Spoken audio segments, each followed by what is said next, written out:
So we're talking about sales today, which you are a master of. And at one point, you were one of the top producing real estate agents in the nation. And at some point, you said, I'm going to help other people get better at this thing. So how do you take that step from being the best in the game at sales and go, I'm going to lead a sales team? Yeah. So the key, and it's going to be your boring answer, is systemization. You know, if it's no one can sell like you, Brian, no one can negotiate like you, Brian. This is what people used to say. No one communicates like you do, Brian. Well, that's very flattering, but that means there's no scale. There's no scale available. Oh, it's just me. Yep. Tell me how else great I am. And people buy into that. Also, as leaders, sometimes nobody can do it like me. And I used to say that about even administrative work. And then I found out not only could somebody do it like me, someone could do it better. You know, certainly in a lot of roles. Your pride there. Yeah. But I really think it gets down to breaking it down. I'll give you a really odd example. And it's, do you know who the Blue Man Group is? Oh, yeah. Great. Seen them. So you've seen them. Do you know which ones you saw? No. Do you know how many Blue Man Groups there are? I imagine thousands. Maybe not thousands, but there's dozens and dozens and dozens of them. They're well over $100 million business. Wow. And what happened was you had three original guys wearing blue masks, and they had they're very entertaining, they're very engaging, they're very skilled, and they do their routine. Then what happened is they took the time to write everything they do down, an SOP, standard operating procedure. Here's how we put our makeup on. Here's how we address the audience. Here's how we interact. Here's how we create humor. Here's how we do this routine. Here's how we do this juggling event. They broke everything they did. It was laborious. This is painful. I've done this stuff many times in building training programs. It's gruesome. But what comes out the other side? They had a manual of how the Blue Man Group works. Then here's what they did. Each one of them formed a team. So you take your three best guys, and they each form a team. So now we have three teams. You bring in two guys, and you see who has it and who has it and who has it. You train them, you train them, and you train them. Sometimes people make it, sometimes people don't. And within 6 months, they had three Blue Man Groups. That went on for 6 months. Then what do you think they did? Grew it again. They took each person off now they had 9 teams. And then they had, 18 teams. And they grew and they grew and they grew, and now they're all over the world. And something that was a performance act, and as you well know, I was in Nashville here, there's a lot of performers who were great, who died, and they're in their 60s still trying to make a living because it's just them. And then there's people who systemized and scaled. And that's the key component. And I think for anybody who's in a business, you have to look at that, what's systemizable and what's scalable. And if it's not, it's not. You can't make something happen that's not there. But most businesses I found can be systemized, can be scaled. And if the Blue Man Group can do it, any of us can do it. Yeah. So what were some of those systems that you started to put in place to teach other salespeople how to do this well? So I kind of break down everything I did. So I break down, here's first of all, here's what I do in a day as a successful salesperson. Then I break down, for me, I broke it into 3 categories. The lead generation stuff, and which I don't care. It's EntreLeadership, and people love the idea of leadership. Let me say this. Dave Ramsey thinks this way. I think this way. Doesn't matter how big the organization is. Dave Ramsey is the leader he's the lead salesman of this organization. I'm the lead salesman of my organization.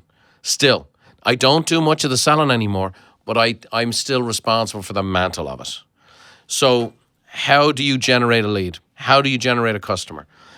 What's the optimal way to serve that customer? What's the experience that customer has? The customer experience from the time they first interact with you. I don't care if it's online, at a store, reaching out to you by a referral, whatever source. How do you handle that lead? How do you bring it through the chain? How do you interact with them? How do you set expectations? Who handles the leads? Where does that go? So you go from lead generation into the sales process, from sales into service, and service into the keep them connected and stay in touch. In my business, in the real estate space, they did a survey, the National Association of Realtors, a 1.5 million member trade organization. And they surveyed everyone who bought a home in a calendar year. Giant, 5 million transactions. And what they found is that people who were thoroughly satisfied with their agent within 12 months couldn't remember their name. Wow. Only thoroughly satisfied clients. Like they thought their agent was great.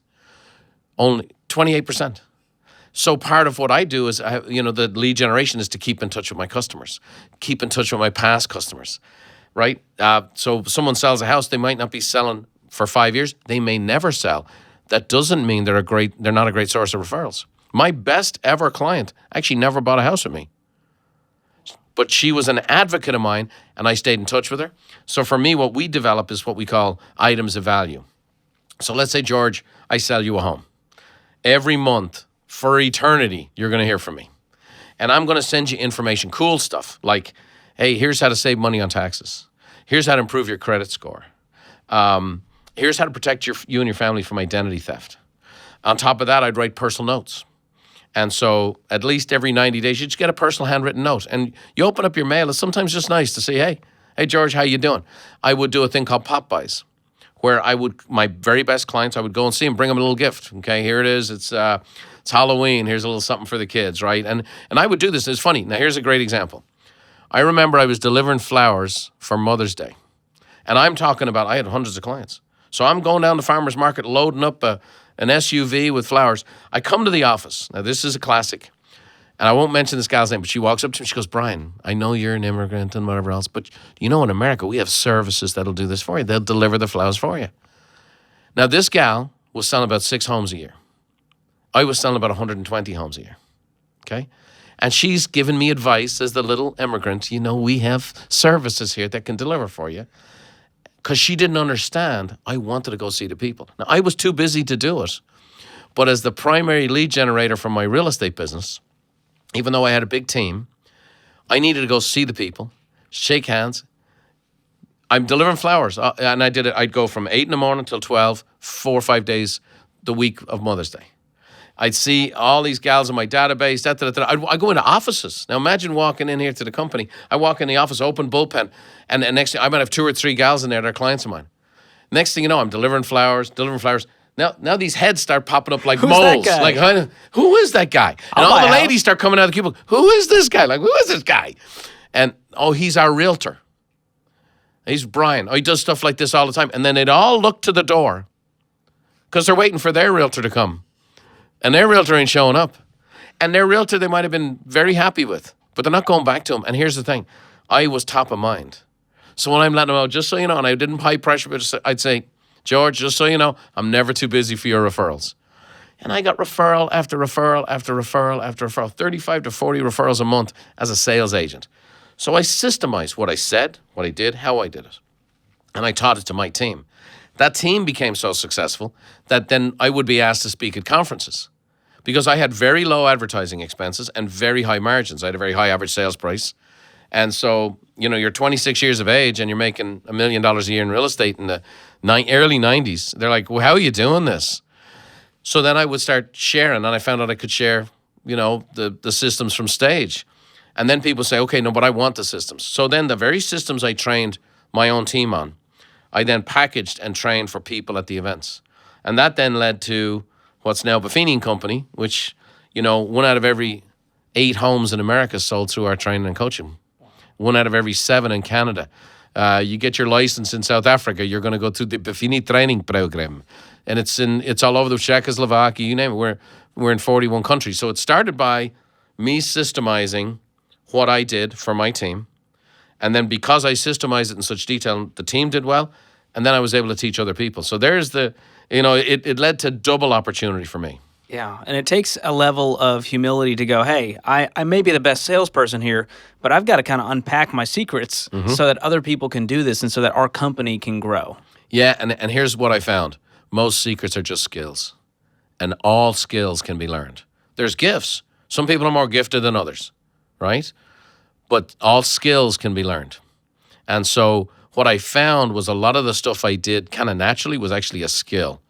And then when I layered it out for people, you realize that people can be trained skills, people can be improved in skills, and people can be measured in their skill development. And so that's hopeful for everybody.